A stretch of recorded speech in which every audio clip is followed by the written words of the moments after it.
الحمد للہ رب العالمین والصلاة والسلام علی سید الانبیاء وخاتم المعصومین واصحابہ الطیبین الطاہرین ولعنۃ اللہ علی اعدائہم الرافضین الکافرین المرتدین الی یوم الدین. اما بعد فاعوذ باللہ من الشیطان الرجیم. بسم اللہ الرحمن الرحیم. ذالک بأن اللہ هو الحق وأن ما يدعون من دونہ هو الباطل وأن اللہ هو العلی الکبیر. صدق اللہ العظیم. میرے واجب الاحترام گرامی قدر سامعین، آج ہم آپ احباب کے سامنے شیعہ مذہب سے تعلق رکھنے والے اور شیعہ مذہب کی نماز کے بارے میں کچھ بیان کرنا چاہتے ہیں، اس لیے کہ شیعہ مذہب کے لوگ اکثر طور پر امت مسلمہ کے جوانوں کو دھوکہ دیتے ہوئے یہ دعویٰ کرتے ہیں کہ دیکھو جس طرح تم کلمہ پڑھتے ہو تو ہم بھی کلمہ پڑھتے ہیں، لہٰذا اسی وجہ سے ہم بھی مسلمان ہیں. جبکہ اگر دیکھا جائے تو شروع سے ہی فریق مخالف شیعہ مذہب سے تعلق رکھنے والے لوگوں کا کلمہ امت مسلمہ سے جدا ہے، اور اللہ کے محبوب پیغمبر صلی اللہ علیہ وسلم نے کسی کو مسلمان کرتے ہوئے نہیں پڑھایا، اور نہ اسی طرح جن کو اپنے ائمہ سمجھتے ہیں انہوں نے کسی کو اس طرح مسلمان کرتے ہوئے پڑھایا ہے، اور نہ ان کا کلمہ ہے، بلکہ اسلام سے جدا ایک الگ مذہب ہے. اور اسی طریقے سے اس کے ساتھ ساتھ فریق مخالف کے مذہب سے تعلق رکھنے والے لوگ اکثر طور پر جو امت مسلمہ کے جوانوں کو دھوکہ دیتے ہیں تو ان کے دھوکہ دینے کا ایک طریقہ واردات یہ ہوتا ہے کہ دیکھو جس طرح باقی لوگ امت مسلمہ سے تعلق رکھنے والے نماز پڑھتے ہیں تو اسی طرح شیعہ مذہب سے تعلق رکھنے والے لوگ بھی نماز پڑھتے ہیں.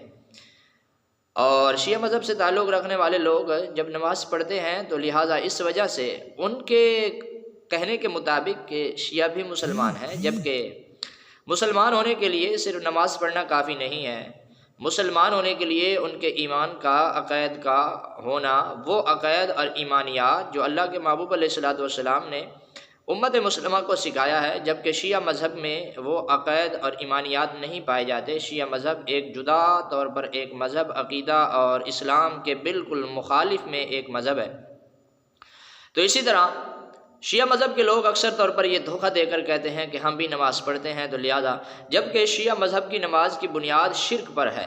شیعہ مذہب کے لوگ جس کو اللہ کا قرآن باطل کہتا ہے، جھوٹ کہتا ہے، اکثر طور پر اپنی نماز میں بھی اپنے ائمہ کو پکارتے رہتے ہیں، جبکہ اللہ رب العالمین نے قرآن مقدس میں سورۃ الحج میں اور سورۃ الحج کی آیت نمبر 62 میں ارشاد فرمایا کہ جو لوگ اللہ رب العالمین کے علاوہ دوسرے لوگوں کو پکارتے رہتے ہیں اور پوجتے رہتے ہیں، فرمایا یہ باطل ہے، یعنی ان کے امام باطل ہیں، جھوٹ ہیں، اور حق صرف اللہ رب العالمین کی ذات ہے. فرمایا اعوذ باللہ من الشیطان الرجیم.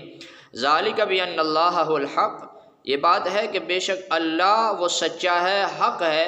وَأَنَّ مَا يَدْعُونَ مِن دُونِهِ، اور بے شک جو اللہ رب العالمین کے علاوہ کو پکارتے ہیں، پوجتے ہیں، ان کی عبادت کرتے ہیں، فرمایا وہ وَأَنَّ مَا يَدْعُونَ مِن دُونِهِ هُوَ الْبَاطِلُ، فرمایا ائمہ کو پکارنا باطل ہے. تو شیعہ مذہب اکثر طور پر نماز میں بھی شرک کرتا ہے، اور مشرک کی تو کبھی بخشش ہی نہیں. فرمایا وَأَنَّ مَا يَدْعُونَ مِن دُونِهِ هُوَ الْبَاطِلُ، تو اس کا مذہب کی بنیاد ہی شرک پر ہے.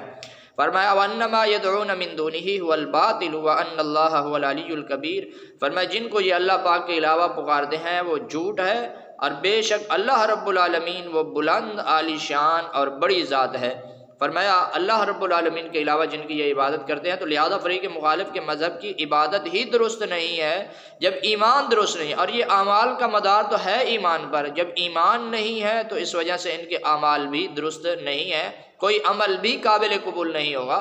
تو اس طرح امت مسلمہ کے نوجوانوں کو دھوکہ دے کر کہنا کہ دیکھو جس طرح تم نماز پڑھتے ہو ہم بھی نماز پڑھتے ہیں، تو بالکل سب سے پہلے ایمان شرط ہے قرآن مقدس اور ضروریات دین پر. جب ایمان نہیں ہے تو کسی نماز کا کوئی فائدہ نہیں ہے. اللہ رب العالمین کے ہاں وہ سارے کے سارے عمل ضائع ہو جاتے ہیں.